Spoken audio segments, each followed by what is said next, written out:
too long, recent reporting in Newsweek indicates Taliban willingness to engage on his release. Anas Haqqani, a senior Taliban official, confirmed that U.S. and Taliban negotiators have discussed my constituent and said about the prospect of a deal to secure Mr. Frerich's freedom, quote, "There are attempts between the Political Bureau and the United States envoy, which we hope will be successful in this regard. We must continue to press for Mr. Frerich's swift and safe return. This must be a top priority for our government." And in August, a Pentagon spokesperson stated the DoD is laser focused on returning him home safely to his family and where he belongs.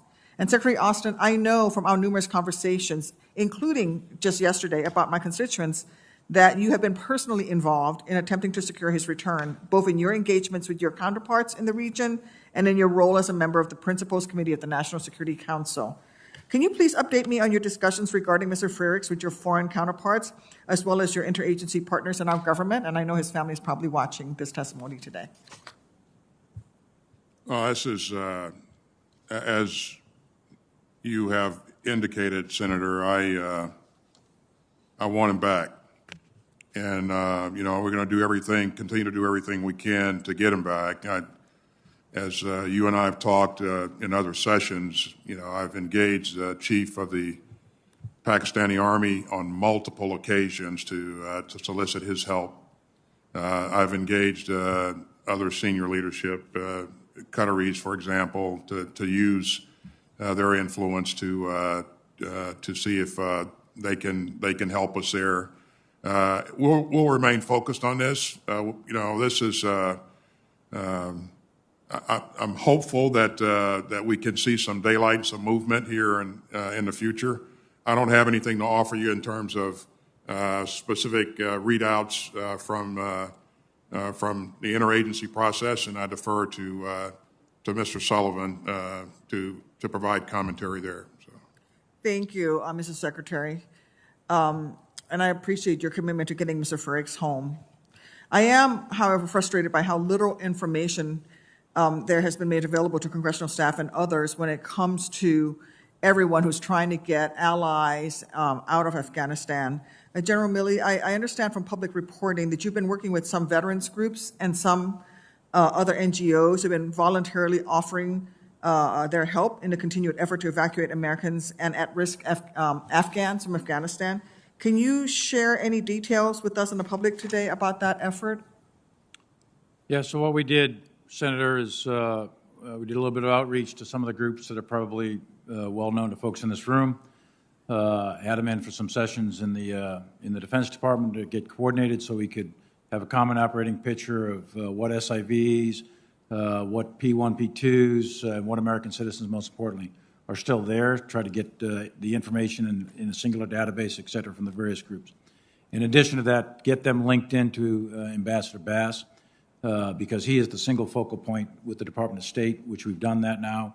And we have a joint staff general officer who's involved in that working group with them, and he's our liaison and brings them all together in order to get all the information, in order to develop courses of action to help bring out additional American citizens and others. Thank you. And will you commit to communicating with me and all of Congress about this partnership, and so we can help facilitate the connections with these people who still remain at risk and are contacting us through our various offices? I will. It is being run by the Department of State, but I will work with the Department of State to make sure that they get it over to you. Yes. Thank you, Mr. Chairman. Thank you, Senator Duckworth. Let me recognize Senator Scott, please. Thank you, Mr. Chairman.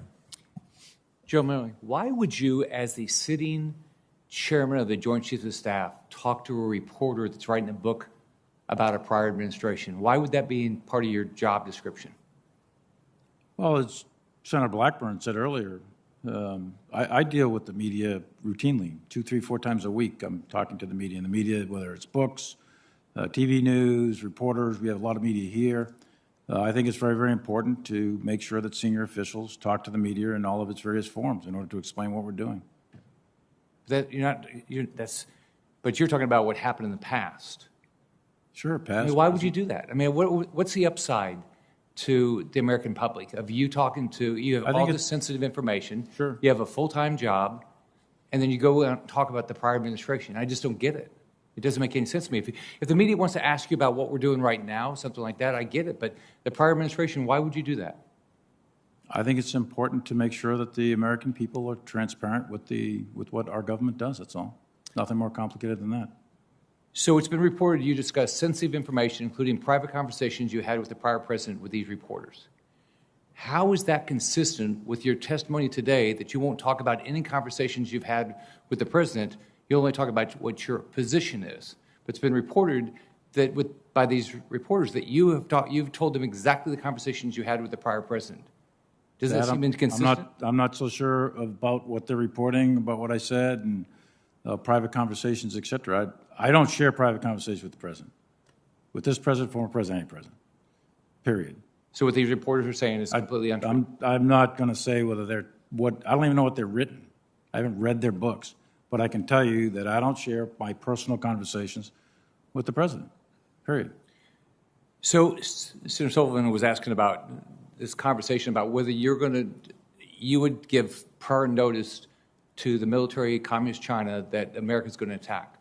So is it your testimony you will not ever give a heads up to the communist Chinese military if the president of the United States, it doesn't matter who the president is, that you're reporting to is ready to attack? Of course I wouldn't. And you don't feel like you did that, you said that at all? The context we were talking about, Senator, there was a significant degree of intelligence, and I think I put the unclassified versions in that timeline. And it's not insignificant. It's not like one report or two. It's an entire body of intelligence that led us to believe that the Chinese were misinterpreting our actions and misinterpreting what was happening inside our own country politically, and they were assessing a situation that was leading to escalation, possible incident, and it would have been quite dangerous. So Secretary Esper and I met, and we met with other members of the team, and we developed an engagement plan to ensure that we engaged at various levels. Secretary Esper had his DASD do it, and he asked me to do it, so I did that. And I made a call, and the theme was to de-escalate, to lower tensions. And I believe that is a faithful and loyal execution of my constitutional responsibilities. And I believe that was faithfully executing the intent of the President of the United States at the time. Because I knew with certainty that President Trump was not going to attack the Chinese just out of the blue. It wasn't going to happen. And if things did happen, there would be periods of tension, calls going back and forth. So I have one more question. Sorry. It's been reported that you had concerns about the prior president's fitness for office. Do you have a criteria for presidents, and have you reviewed the existing President Biden for his fitness for office, or do you think that way? Do you think you have the ability to have a right to make those decisions, and have you been doing that? I'm not qualified to evaluate the mental fitness or the health of a former president, present president, or anybody else, or anybody in this room. That's not my job. That's not what I do, and that's not what I did. There was a lot of speculation going on, but I don't evaluate people's health and fitness. That's not my job. Okay. How did you feel when President Biden attacked the willingness of the Afghan military to fight? How did that make you feel? How did I feel? Yeah, when he went and attacked, he said he didn't think the Afghan military had the willingness to fight. How does that make you, as a military officer, how does that make you feel? I mean, somebody that you put your I think your the life on Afghan the line. military sacrifice. I mean, there's 60 or 70,000 Afghans that were killed in action over the last 20 years defending their country, and I thought, and I personally am witness to units that fought well and fought bravely and gave their life for their country.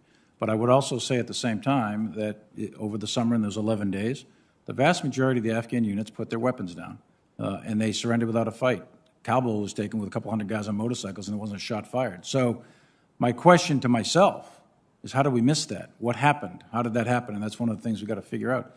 How is it that an army of that size, that they were trained, they were manned, they were equipped, et cetera, how is it that the factors of will and leadership and morale just collapsed like that? And we have to answer that to ourselves. But the Afghan army fought for their country for 20 years and lost a lot of people. Thank you, Chairman. Thank you, Senator Sullivan. Senator Scott, excuse me. Senator Rosen, please. Thank you, Mr. Chairman, and thank you for being here with us throughout this long day.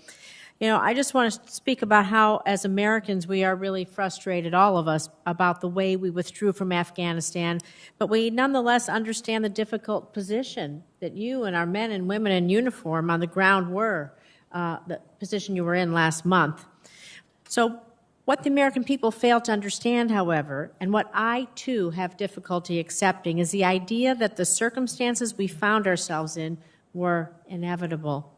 So I'd like to ask about a few areas where perhaps we might have taken a different approach that could have given us more time to accomplish the mission. So General McKenzie, why was it always the responsibility of the U.S. and coalition forces or contractors to